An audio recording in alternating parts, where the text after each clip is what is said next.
என்னை கல்யாணம் பண்ணலை, நான் உன் தங்கச்சி கல்யாணத்தில் பிரச்சனை பண்ணுவோன்னு சொல்லிட்டு ஸோ என்னை மிரட்டி கூட்டு போய் கல்யாணம் பண்ணிட்டு சென்னையில் வச்சு கல்யாணம் பண்ணிட்டு அதுக்கப்புறமா என்னை டார்ச்சர் தான் பண்றாங்க. காசு கொடுங்கன்னு மிரட்டுவாங்க. நானும் அவங்களுக்கு 5 லட்ச ரூபா வரைக்கும் ஜிபேல டிரான்ஸ்ஃபர் பண்ணியிருக்கேன். கையில ஒரு 5 லட்ச ரூபா வரைக்கும் கொடுத்துருக்கேன். மொத்தம் 10 லட்ச ரூபா வரைக்கும் எங்கிட்ட இருந்து அடிச்சிட்டாங்க. 26 வயது என்று கூறி Facebook மூலம் காதல் வலை விரித்து பண மோசடியில் ஈடுபட்ட 38 வயதான பெண். தமிழ்நாட்டிலேயோ இல்ல வேற எந்த ஊர்லயோ இவங்க கும்பலாலேயோ யாரும் பாதிக்கப்படக்கூடாது அப்படிங்கிறது இந்த பாதிக்கப்பட்ட ஒரு பையனுடைய வேண்டுகள்.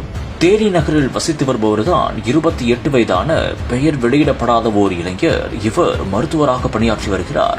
இவருக்கு கடந்த 2023ஆம் ஆண்டு ஈரோடு மாவட்டம் சத்தியமங்கலத்தைச் சேர்ந்த நந்தினி என்ற பெண் Facebook மூலம் அறிமுகமாகியுள்ளார். மேலும் அப்போதுதான் கேரள மாநிலம் பாலக்காட்டைச் சேர்ந்தவர் என்றும் தனக்கு 26 வயதுதான் ஆகிறது என்றும் வழக்கறிஞர் என்று கூறியும் அறிமுகப்படுத்திக் கொண்டு பழகியும் வந்துள்ளார். ஒரு ஜூன் மே மாசத்துல நந்தினி நாகரத்தினம் அப்படின்ற Facebookல இருந்து ஒருத்தவங்க லாயர்னு சொல்லிட்டு எனக்கு அறிமுகமாறாங்க.